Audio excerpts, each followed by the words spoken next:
Halo dokter, pasienmu datang tiba-tiba dan bilang jarinya ketekuk dan nggak bisa balik lagi. Nah, jangan-jangan pasien kamu mengalami trigger finger.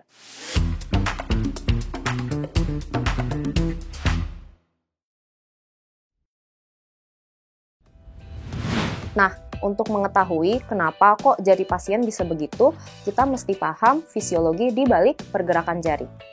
Di lengan bawah kita itu ada otot flexor yang fungsinya itu untuk gerakan menekuk jari.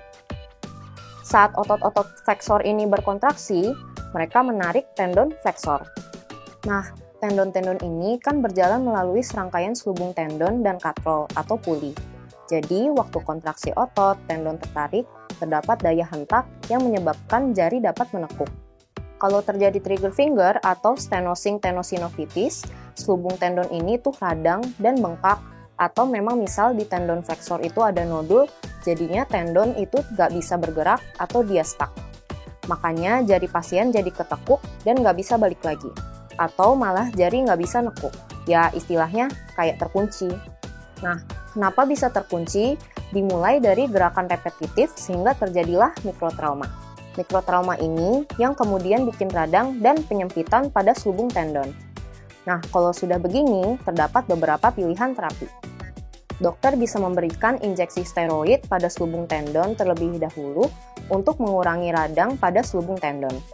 Terapi ini dilaporkan dapat memperbaiki trigger finger sebanyak 60-93%. Perbaikan gejala dapat dirasakan dalam waktu 1-3 minggu pasca injeksi. Sebelum kita lanjut, dokter udah tahu belum soal e-course Alomedica? Di website Alomedica tersedia nih e-course untuk berbagai bidang yang narasumbernya nggak perlu dokter ragukan lagi. Mau kapanpun, dimanapun, dokter bisa akses e-course melalui website Alomedica. Udah gitu, sekarang e-course kita ber-SKP Kepkes loh. Yuk ikuti e-course Alomedica sekarang. Jenis steroid yang digunakan bisa berupa dexamethasone, metilprednisolon, dan triamcinolone. Dexamethasone itu steroid larut dalam air sehingga dapat dimetabolisme dengan cepat dan berdifusi dengan cepat. Metilprednisolon dan triamcinolone tidak larut dalam air, sehingga memberikan durasi efek yang lebih lama. Tetapi, berdasarkan penelitian, injeksi dengan triamcinolone lebih sering diulang dibandingkan metilprednisolon dan dexamethasone. Dokter bisa mengulang injeksi steroid 3 minggu hingga 1 bulan setelah injeksi yang pertama. Kalau pasien sudah mendapatkan injeksi kedua dan ketiga, tetapi tidak ada perbaikan atau malah semakin berat, maka pasien disarankan untuk operasi.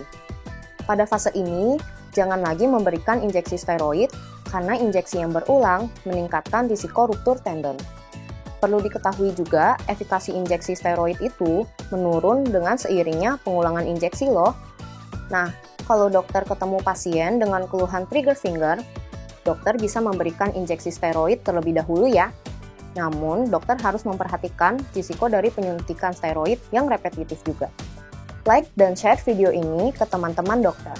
Subscribe channel Alomedica dan nyalakan lonceng notifikasinya. Jadi dokter andal dalam genggaman, salam Alomedica.